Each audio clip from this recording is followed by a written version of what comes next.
edificación, los suelos tienen una composición, ¿sí? Básicamente, tenemos diferentes capas a las cuales les denominamos horizontes. Cada una de las capas del suelo tienen unas características particulares tanto a nivel abiótico como a nivel biótico. Y esas características que tiene cada capa del suelo son las que nos van a permitir eh, determinar el tipo de microorganismos que se pueden desarrollar allí. Entonces, en primer lugar, hablamos del horizonte O, ¿sí? El horizonte O, que es la capa material vegetal que está sin descomponer, es decir, cuando se caen, por ejemplo, las hojas, cuando en la parte de la superficie del suelo encontramos algunos organismos vivos o que de pronto ya no están vivos, pero no han sido descompuestos, ellos son los que van a formar el horizonte O. Luego pasamos al horizonte A. El horizonte A es ese suelo superficial. Ese suelo es rico en materia orgánica, ¿sí? Es donde crecen las plantas, es donde se desarrollan la mayor cantidad de microorganismos y por lo tanto la actividad microbiológica y microbiana en esta parte del suelo es bastante alta en el horizonte A. Digamos que es como la parte fértil del suelo. En algunos casos, ¿no? Porque no todos los suelos son fértiles. Cuando ustedes viajan por la carretera, pueden darse cuenta de estos horizontes del suelo. Si ustedes miran hacia las montañas, generalmente las carreteras han sido donde se han, digamos, eh, quitado parte de las montañas para poder hacer ese camino, ¿cierto? Entonces, ese suelo eso que nosotros podemos ver hacia las montañas, ahí podemos observar fácilmente todas las capas que tiene el suelo y podemos ver esta diferencia de colores en las características de ese camino. ¿Sí? Entonces, el horizonte A, les decía, es el horizonte que tiene mayor cantidad de microorganismos porque es el que eh, es fértil y adicional, pues tenemos allí todo el proceso de bacterias nitrificantes, desnitrificantes, todo lo que está asociado a los diferentes ciclos biogeoquímicos. Por otro lado, tenemos el horizonte B. El horizonte B es el subsuelo, ya no es la parte superficial, sino un poco más profundo. Y aquí se van a acumular algunos minerales que han sido lavados de la capa superior. ¿Cómo así que lavados? Cuando llueve, el agua lo que hace es arrastrar esos minerales, parte de la materia orgánica, muy poca, y esos minerales los lleva hacia el fondo, por escorrentía, por las aguas subterráneas, va bajando. Entonces, ahí vamos a tener algunos minerales. Tenemos algo de actividad microbiana, pero no es mucho porque no hay mucha materia orgánica ya, lo que se alcanza a arrastrar por el agua y tiene una actividad, pero es mucho menor que la que hay en el horizonte A, ¿sí? Ahí ya no hay tantos microorganismos ni es mucho el trabajo que ellos tienen. Y por último tenemos el horizonte C, que es el suelo base, ¿cierto? Lo que llamamos a veces la roca madre, donde se desarrolla, es prácticamente roca, ¿no? Y la actividad microbiana o los microorganismos que podemos encontrar allí son muy, muy pocos, ¿sí? Muy pocos porque allí no hay nutrientes, allí no hay como mucho que permita que ellos se puedan desarrollar. Entonces, esos son los cuatro horizontes que encontramos en el suelo. El horizonte O, que es materia sin descomponer, el horizonte A, que es donde está toda la materia orgánica, digamos la parte fuerte en desarrollo biológico del suelo, el horizonte B, que es el subsuelo con poca materia orgánica, y el horizonte C, que es la roca madre o el suelo base, donde no damos mucha actividad microbiana ni muchos microorganismos que sean partícipes de ella. Ok, Daniela, muchas gracias por la información.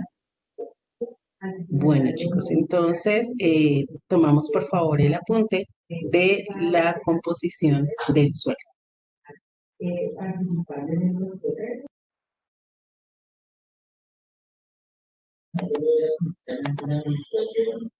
Hablando de qué factores que están en el suelo van a contribuir a que haya un mayor o menor número y tipo de microorganismos en el mismo. En primer lugar, hablamos de la composición del suelo. Justamente la cantidad de nutrientes que puede tener el suelo, el tipo de nutrientes que puede tener el suelo, es el que hace que se puedan desarrollar allí una serie de microorganismos en particular. Hay partes del suelo que van a tener pocos microorganismos, hay otras partes que van a tener muchos microorganismos y entonces dependiendo, eso va a depender justamente de la composición que tenga ese suelo. Hay suelos que son muy áridos, suelos que tienen muy poca materia orgánica. Entonces ese horizonte, digamos, a veces está desprovisto. Entonces, en ese sentido, pues no va a haber suficiente cantidad ni tipo de nutrientes en este suelo para que se puedan desarrollar una gran cantidad de microorganismos. Entonces, serán suelos que tengan muy pocos microorganismos presentes, porque no tienen nutrientes. ¿Mm? En segundo lugar, tenemos las características físicas del suelo. Entonces ahí hablamos de la aireación del suelo, de la humedad, de la temperatura, del pH. Fíjense que aquí también está incluido el pH, que es la acidez del suelo, que nos va a determinar. Los suelos muy ácidos no son propicios para los cultivos, porque se necesitan sales minerales y las sales por lo general son de carácter básico. Entonces, de igual manera va a pasar con los microorganismos. Dentro de las bacterias tenemos bacterias que se adaptan a determinados tipos de pH. Entonces, hay bacterias acidófilas que conviven, se desarrollan bien en estos medios ácidos. Hay bacterias basófilas que se desarrollan mejor en suelos básicos. Entonces, esos factores también determinan el tipo de microorganismos que podemos tener. La humedad, el que el suelo sea aireado o no, porque entonces en un caso vamos a tener organismos anaeróbicos y en el otro microorganismos aeróbicos. Todo eso hace parte y características. Los suelos que más microorganismos van a presentarnos son suelos que tengan un buen nivel de humedad, son suelos que tengan mm, una temperatura promedio, un pH más bien básico, que sean aireados y sobre todo que tengan una buena cantidad de eh, horizonte A, ¿cierto? Que es el que va a tener mayor riqueza a nivel de materia orgánica. Y también podemos hablar de los tipos de plantas que hay en el suelo. Las raíces también influyen. Si tenemos muchas raíces pequeñitas, ¿sí? Enramadas ahí en la parte inferior del suelo, enmarañadas, digámoslo así, vamos a tener una mayor cantidad de mm, microorganismos que si tenemos esas raíces grandes que tienen los árboles, que son mucho más gruesas y que de pronto no permiten el movimiento libre de muchos microorganismos. Entonces, esa es como también otro factor que es de especial importancia a, con respecto al suelo, los tipos de plantas que podamos encontrar allí, ¿no? Entonces terminamos de tomar el apunte y ya seguimos hablando de los microorganismos que hacen parte del suelo.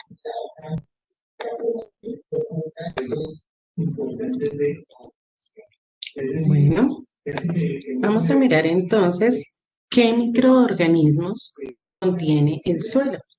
La variedad y la diversidad de microorganismos presentes en el suelo es amplia, ¿sí? De hecho, podríamos decir que entre los tres factores abióticos, agua, aire, suelo, él es el que presenta las mejores condiciones para el desarrollo de microorganismos. Entonces, en primer lugar, hablamos de las bacterias. Dos tipos de bacterias específicamente, que son los actinomicetos, los cuales son las bacterias más abundantes en el suelo, porque resisten todo tipo de condiciones, entonces condiciones secas, eh, y pueden vivir también en suelos desérticos. Recordemos que el suelo de los desiertos es un suelo que tiene poca materia orgánica, que prácticamente los nutrientes son escasos.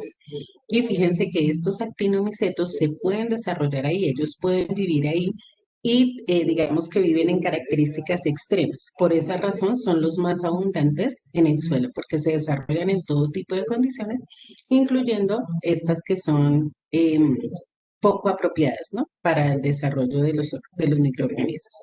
Y tenemos también las bacterias del género Streptomyces. Esas bacterias que también pueden inclusive ayudar en la producción de antibióticos, producen unos metabolitos, unas sustancias que se llaman geosminas. Y esas geosminas son las que les dan al suelo ese olor característico que usted lo tome y diga, huele a tierra, ¿cierto? Y hay un olor a tierra. O sea, ustedes pueden identificar ese olor a suelo, ese olor a tierra. Es justamente gracias a la presencia de estas bacterias y a esas geosminas que ellas eliminan o que son los metabolitos y que le dan ese olor característico al suelo. Entonces, dentro de las bacterias, resaltamos estas dos, aunque son muchas, ¿no? Acuérdense que ya en los ciclos bioquímicos hemos hablado de varias, de las bacterias nitrificantes, de las desnitrificantes, los acetobacter, las bacterias que son las nitrosomonas, todas las que están ligadas al ciclo del nitrógeno, la sulfovibrio, que están ligadas al ciclo del azufre, todas estas bacterias están también allí, hacen parte de. Destacamos estas dos que no las nombramos en los ciclos y que también son parte fundamental de los suelos. Bueno, tomamos el apunte y ya hablamos de otro tipo de microorganismos. En segundo lugar, dentro de los microorganismos del suelo, encontramos los hongos. En los hongos tenemos varios tipos que se pueden encontrar en el suelo y no estamos hablando de hongos macroscópicos, sino de hongos microscópicos. Hay unos hongos llamados micorrizas que se encuentran de manera simbiótica con las plantas. ¿Alguien sabe, alguien me puede decir, alguien recuerda qué es una simbiosis? Cuando hablamos de simbiosis,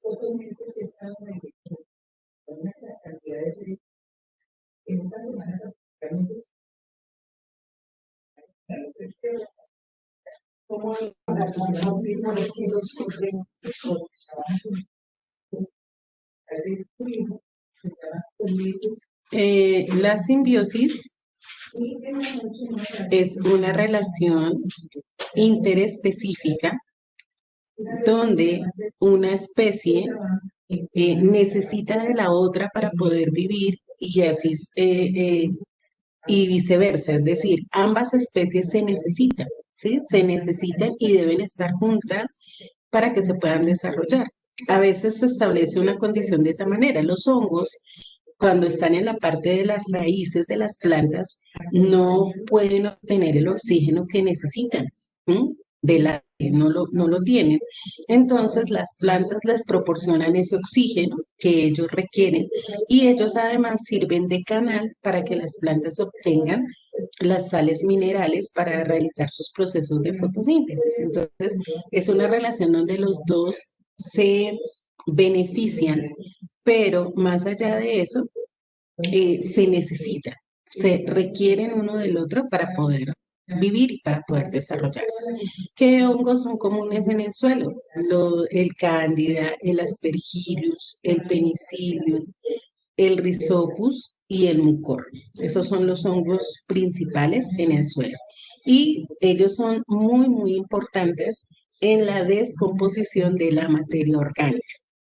¿Sí? Esa es la función principal, ayudar a descomponer la materia orgánica para de allí entonces poder obtener los minerales que las plantas necesitan. ¿Ok? Entonces, tomamos el apunte y ya seguimos con otro tipo de microorganismos.